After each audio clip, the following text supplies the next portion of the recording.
یہ ایک قصر کا مسئلہ میں نے بیان کیا تھا، وہ بہت زیادہ اس کی ویڈیو وائرل ہو رہی ہے، عجیب و غریب اس پہ لوگ سوالات کرتے ہیں۔ تو ایک کسی نے سوال کیا ہے کہ قصر تو حضور کے دور میں تھی، اب تو بہت آسانی ہو گئی ہے، کوئی خوف نہیں ہے کافروں کا، تو اس لیے اب قصر نہیں کرنا چاہیے، قصر تو اس وقت کے لیے تھی۔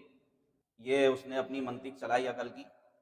تو نبی پاک صلی اللہ علیہ وسلم قصر کا آپ سمجھتے ہیں نا، قصر کسے کہتے ہیں؟ یعنی جو 92 کلومیٹر کا سفر کرتا ہے، اپنے شہر سے نکل جاتا ہے 92 کلومیٹر کا یا اس سے زیادہ کا سفر کرتا ہے، اور جہاں جا رہا ہے وہاں 15 دن ٹھہرنے کا ارادہ نہیں ہے، 15 دن سے کم ٹھہرنے کا ارادہ ہے، تو اب اس کو نمازوں میں قصر کرنی ہوتی ہے۔ یعنی جو 4 رکعت والی نماز ہیں وہ 2 رکعت کر کے پڑھے گا، جبکہ اپنی خود تنہا پڑھ رہا ہو۔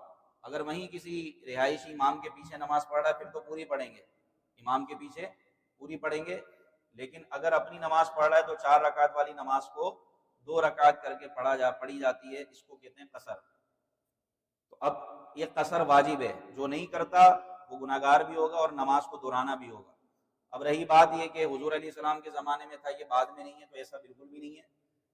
حضرت ابن عمر رضی اللہ تعالیٰ عنہ سے یہ سوال ہوا کہ حضور علیہ السلام کے دور میں یہ قصر کا حکم تھا، اور وہ بھی اس وجہ سے تھا کہ کافروں کا خوف ہوتا تھا، کفار کا خوف ہوتا تھا، اب تو امن ہے، اب ہم کیوں قصر کر رہے ہیں؟ تو حضرت عبداللہ ابن عمر صحابی رسول نے فاروق اعظم کے شہزادے کہا کہ یہی سوال میں نے اپنے بابا جان سے کیا، حضرت عمر سے، تو انہوں نے فرمایا کہ یہ اللہ کی طرف سے ایک رعایت ہے، اس رعایت کو قبول کرو۔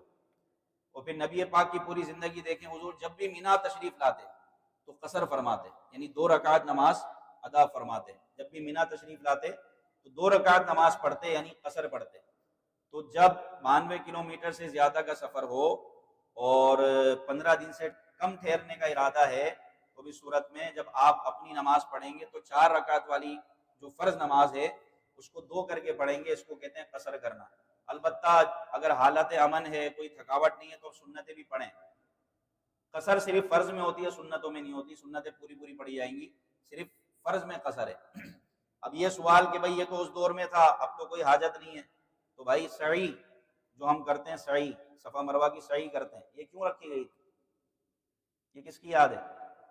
بولے بھائی حضرت ہاجرہ کی یاد ہے نا، وہ پانی تلاش کر رہی تھی حضرت اسماعیل کے لیے، تو انہوں نے صفا مروہ کے چکر لگائے جو آج تک ہم لگا رہے ہیں۔ پانی بغل میں موجود ہے، ساتھ بچہ بھی موجود ہے، پھر بھی دوڑ رہے ہیں۔ کیوں دوڑ رہے ہو بھائی؟ کسی کی ادا کو ادا کر رہے ہیں، یہ واجب ہے۔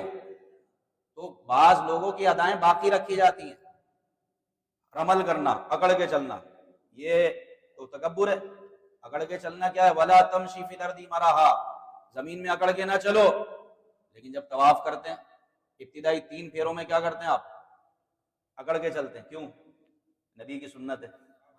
اور یہ کیوں تھا؟ اس لیے کہ کفار جب صحابہ کرام طواف کرتے تھے تو صحابہ کرام جو تھے وہ کمزور تھے، نحیف تھے، تھکے ہوتے تھے۔ اب کفار ان کا مذاق اڑاتے، بولتے یہ دیکھو غریبوں کو، یہ طواف کر رہے ہیں، ان میں تو جان ہی نہیں ہے۔ حضور نے فرمایا اکڑ کے چلو، ان کو دکھاؤ اپنی شان و شوکت۔ تو طواف کے ابتدائی 3 پھیروں میں، 3 چکروں میں رمل کرنا، اکڑ کے چلنا، یہ سنت ہے۔ اور یہ ایک ایسی عظیم سنت ہے جو کعبے کے طواف کے دوران کسی اور جگہ ہو ہی نہیں سکتی۔ اکڑ کے چلنا یہ وہ سنت ہے جو صرف طواف کے دوران ہے، کسی اور جگہ اکڑ کے چلنا ہی منع ہے، صرف طواف کے ابتدائی 3 پھیروں میں وہاں اکڑ کر چلنا سنت مبارک ہے۔ تو اسی طرح قصر کو بھی باقی رکھا گیا کہ یہ اللہ تعالیٰ کی طرف سے صدقہ ہے، اس کو قبول کرنا چاہیے، اور اللہ تبارک و تعالیٰ نے ایک رعایت دی ہے، اس رعایت کو قبول کرنا چاہیے۔ اور قصر نماز وہی پڑھے گا جو 92 کلومیٹر یا اس سے زیادہ کا سفر کرتا ہے اور 15 دن سے کم ٹھہرنے کی نیت ہے، تو اب وہ مسافر ہے اور اب وہ قصر کرے گا۔ اللہ پاک سے دعا ہے جو سنا یاد رکھنے کی توفیق